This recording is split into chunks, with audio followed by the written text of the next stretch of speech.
De repente as pessoas no banco do lado, né, olham para você assim, tá louco da cabeça, paraquedas. O que você faria? Você provavelmente diria, que coisa mais estúpida, né? Tirar esse paraquedas daqui, vou deixar de lado. Agora pense de uma outra forma. Pense que se essa mesma aeromoça chegasse com você e você lá sentado dissesse assim: olha, segura esse paraquedas aqui, segura bem firme. Sabe por quê? Porque o capitão me avisou que houve uma pane no avião e esse avião vai cair dentro de alguns instantes. Acredite que você não largaria esse paraquedas nem por R$1 milhão. Você daria tudo para ser abraçado naquele paraquedas. E esse que é o grande contraste, querido.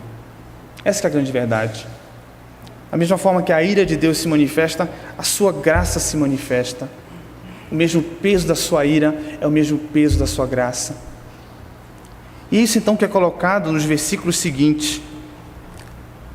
Versículo 22 diz então: tomai um molho de sopo. E sopo era uma planta, era um arbusto.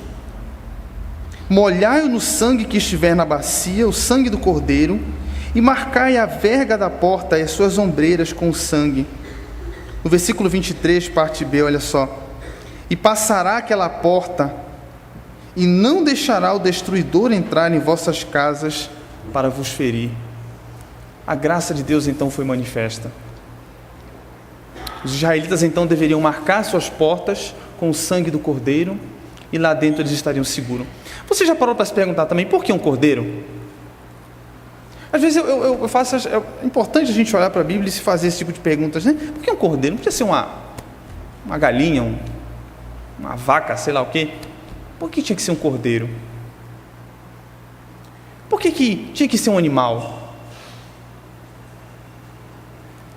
Todo judeu, na verdade, quando olhasse para aquele sacrifício e posteriormente nos outros sacrifícios seguintes, ele deveria se fazer essa pergunta: por que este animal teve que morrer para que eu não morresse? Por que esse cordeiro me substituiu para que eu não fosse condenado então? Qualquer pessoa sensata faria essa pergunta. E a grande verdade, meus irmãos, é que, como diz lá em Colossenses capítulo 2, versículo 17, esses ritos, esses animais sacrificados, o templo, o tabernáculo, as festas do povo judeu, elas eram somente sombra, porque a realidade encontra-se em Cristo.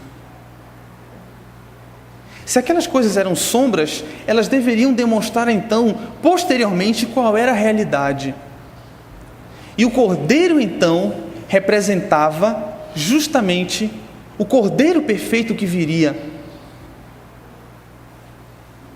E o que é mais interessante é que Deus então ele pede que um cordeiro seja morto, para que os israelitas não fossem então consumidos pelo anjo de Deus.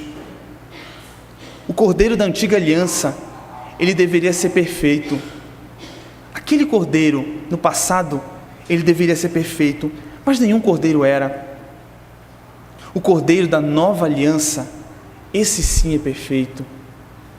Cristo Jesus, esse sim é perfeito. Aquele a quem João Batista aponta e diz: eis o Cordeiro de Deus que tira o pecado do mundo. Aqueles que vocês estão acostumados a sacrificar no templo, aquele é uma sombra, mas a realidade encontra-se nesse aqui. Esse é o perfeito. Aquele cordeiro da antiga aliança, ele deveria morrer apenas por uma família. É isso que diz os versículos anteriores. As famílias deveriam se ajuntar e um cordeiro deveria ser morto. O cordeiro da aliança, ele morre por toda a humanidade, ele morre pelos seus eleitos. O sacrifício perfeito é por toda a humanidade, não só por um grupo de pessoas, mas é por todos os eleitos de Deus. O cordeiro da antiga aliança deveria morrer todos os anos. E sabe que os estudiosos contam que nesse período da Páscoa, lá na Palestina, enquanto o templo de Jerusalém ainda estava de pé, todos os anos então, nesse período da Páscoa, eram sacrificados os animais, em comemoração, e Deus disse isso, que eles deveriam relembrar isso perpetuamente. E a história conta também que mais ou menos 250 mil cordeiros eram mortos nesse dia da Páscoa. E saiba que isso tinha que ser feito em apenas 4 horas, sabe por quê? Porque às 6 horas o sábado judeu começava e não poderia haver mais nenhum trabalho no templo. Ou seja, deveriam haver pelo menos 600 sacerdotes para executar a tarefa de matar 4 cordeiros por minuto, para que as pessoas levassem esse animal e ele fosse assado e comido em casa.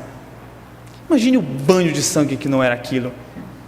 Imagina 250 mil animais sendo mortos, manchando o chão do templo de sangue. Que cena brutal, mas isso não é mais necessário. O cordeiro que deveria ser morto repetidas vezes, todos os anos, a Bíblia nos ensina que o cordeiro perfeito, a realidade, o corpo, o que é real, já foi morto. E nós não dependemos mais então de sacrificar outros animais, porque aquilo já foi feito em meu lugar. Cristo já foi entregue em meu lugar. É como o Hebreus capítulo 10, versículo 4 diz: entretanto, nesses sacrifícios faz-se a recordação de pecados todos os anos. Todos os anos tem que ser feito. Sabe por quê? Porque é impossível que o sangue de touros e bodes remova pecados. Se o que o sangue dos animais não pôde ser feito, em Cristo Jesus o sangue fez. Agora, para encerrar, pense comigo. Imagine que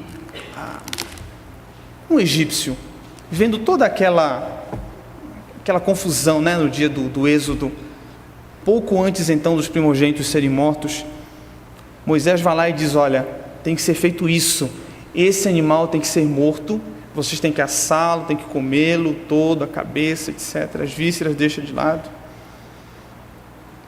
E vocês devem pegar o sangue desse cordeiro, molhar nesses ramos e passar na verga da porta, nos umbrais e no batente da porta.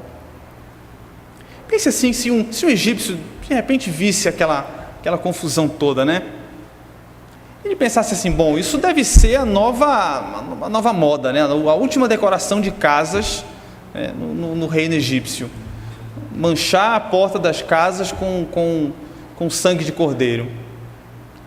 E o egípcio pensasse assim: bom, a minha esposa matou um cordeiro hoje, vou fazer o seguinte, eu também vou fazer o seguinte, eu vou pegar um pouco desse meu ramo aqui e vou passar na porta aqui para ver como é que fica, para ver se também fica bonitinho, talvez como os judeus estão fazendo. Será que aquele egípcio seria salvo da mesma forma? A grande verdade é que não, porque é necessário, e como o próprio texto diz, o sangue dos animais, dos cordeiros, não pode fazer nada. A confiança então estava não no sangue do cordeiro, mas na promessa que Deus havia feito, de que se eles fizessem aquilo, Deus não passaria para matar os primogênitos dos judeus. E foi assim que os judeus fizeram. Confiaram então, não tão somente no sangue do cordeiro, mas acima de tudo, na fé que eles tinham no próprio Deus, porque Deus havia prometido que se eles fizessem aquilo, se eles fossem obedientes a Deus, Deus não os mataria. E meus irmãos, é isso que nós fazemos nos dias de hoje. Como a Bíblia diz, olha, Deus está irado. Terrível coisa é cair nas mãos de um Deus irado, mas Ele manifesta a sua graça, Ele manifesta a sua salvação, Ele entrega o seu Filho para morrer em nosso lugar.